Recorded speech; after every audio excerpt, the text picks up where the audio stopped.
Broadcasters recording from home have lost the professional sheen and are now encroaching on podcasters' claimed authentic space.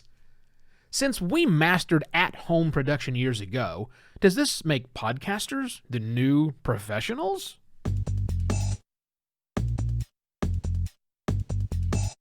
Hello and welcome to another Podcast Pontifications with me, Evo Terra. There is a troubling trend on your television. Probably your radio, too. But I haven't listened to the radio in a long time. For me, it's a troubling trend I see on the radio, and that troubling trend is when these broadcasters, who are no longer able to go into their studios because of the lockdown that is, well, worldwide now, we're seeing some process exposure. We're seeing less than professional results from these broadcasters as they adjust to the realities of not having a huge studio with lights and sets and makeup people and hair, and I'm going to have a haircut very soon here. But I see that trend, and we're all going, oh, that's interesting, and we talk about it, and we remark about it, and we say, that's cool.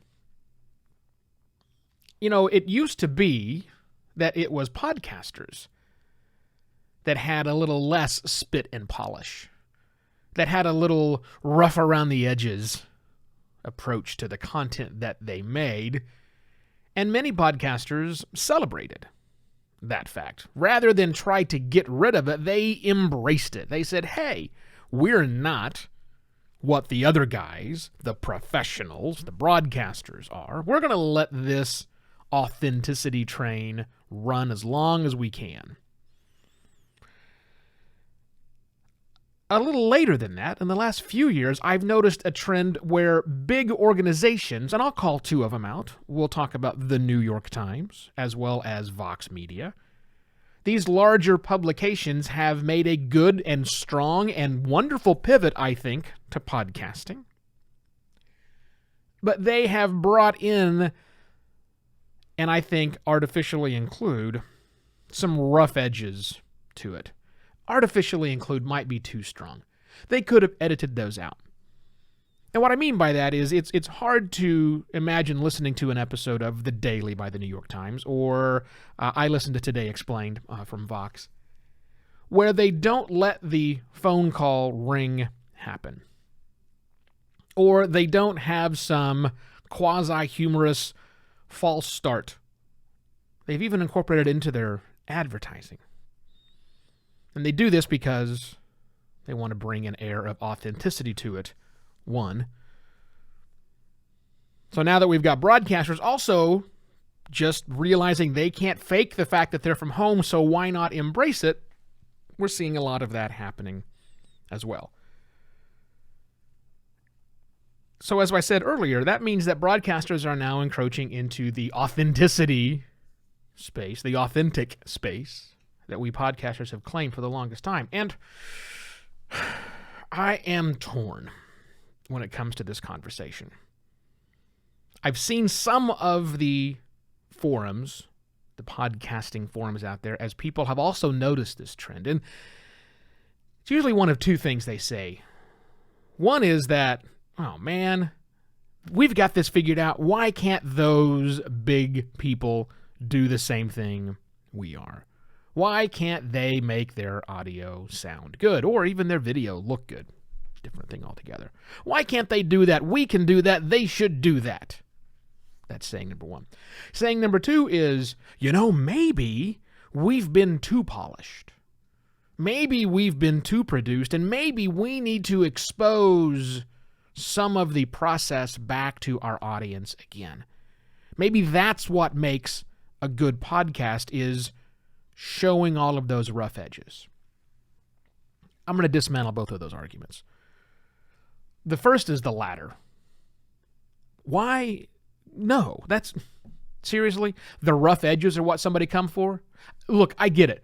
When brownies come out of the oven, I want the ones on the edges. I want the ones that are hard and crunchy on the edges. But that's not just me. That's the vast majority of people. We like that stuff. Not because it's the edge, but because it tastes good. It's cool. It's crunchy. It's more like a cookie than it is a brownie. Don't get me wrong. I love brownies. But that's not how it works in podcasting land. Listeners don't enjoy podcasts because of the rough edges. Those rough edges might add a bit of character. They might somehow signal the show that you're actually listening to as a branding element. But I promise you, no one's listening for that. Oftentimes they're listening in spite of that. So I don't think that you should be less professional. Goodness, no.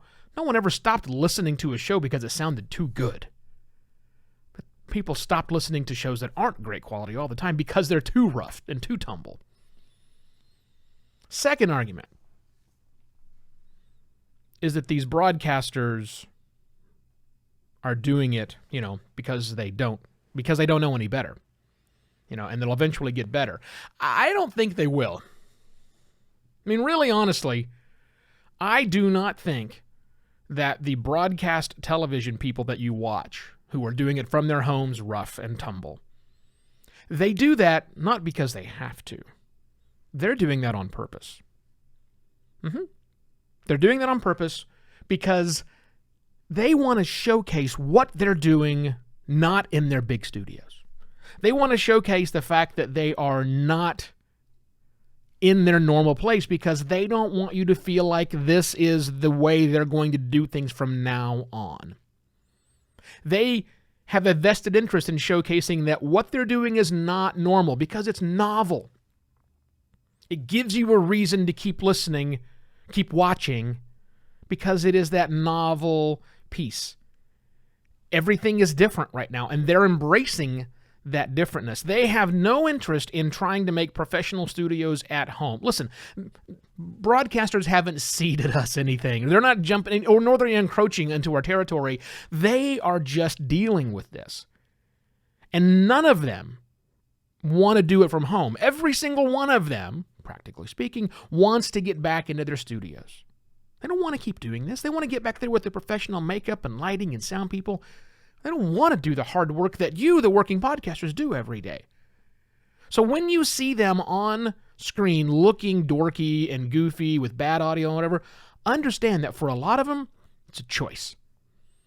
And they've chosen to be rough and tumble to keep it on your mind that what they're doing isn't the way they're going to always do things, that they will eventually go back and put things out on a more professional level. This is them trying to cope with it and trying to address, if not the needs, the reality, and try and just recognize that, hey, this is weird. We're going to play in the weird space for a while, but soon we'll get back to normal.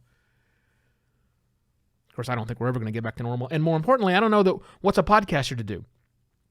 We're already in our same spot, most of us. Some of us are not. Some of us have been changed around. But yeah, before we start yelling at the broadcasters for jumping into our lanes, they're in it temporarily. They're not here for the long term. That's still our space. And we'll be fine. Don't make the mistake of thinking that we need to be less pro than we are today. Bad idea. If you need someone to talk you off the ledge, I am your huckleberry. Email me, evo@podcastlaunch.pro, before you make any silly decisions about that. And also, would you please tell one friend about this show? Maybe you've had a friend, maybe you have a friend who has said to you, I'm thinking of starting a podcast. Or maybe they've already started a podcast. I know lots of people who are making podcasts now that weren't doing it before. Get them this show. Tell them about podcast pontifications. I'd like to help everybody make a better podcast, which makes better podcasting all around. That's it.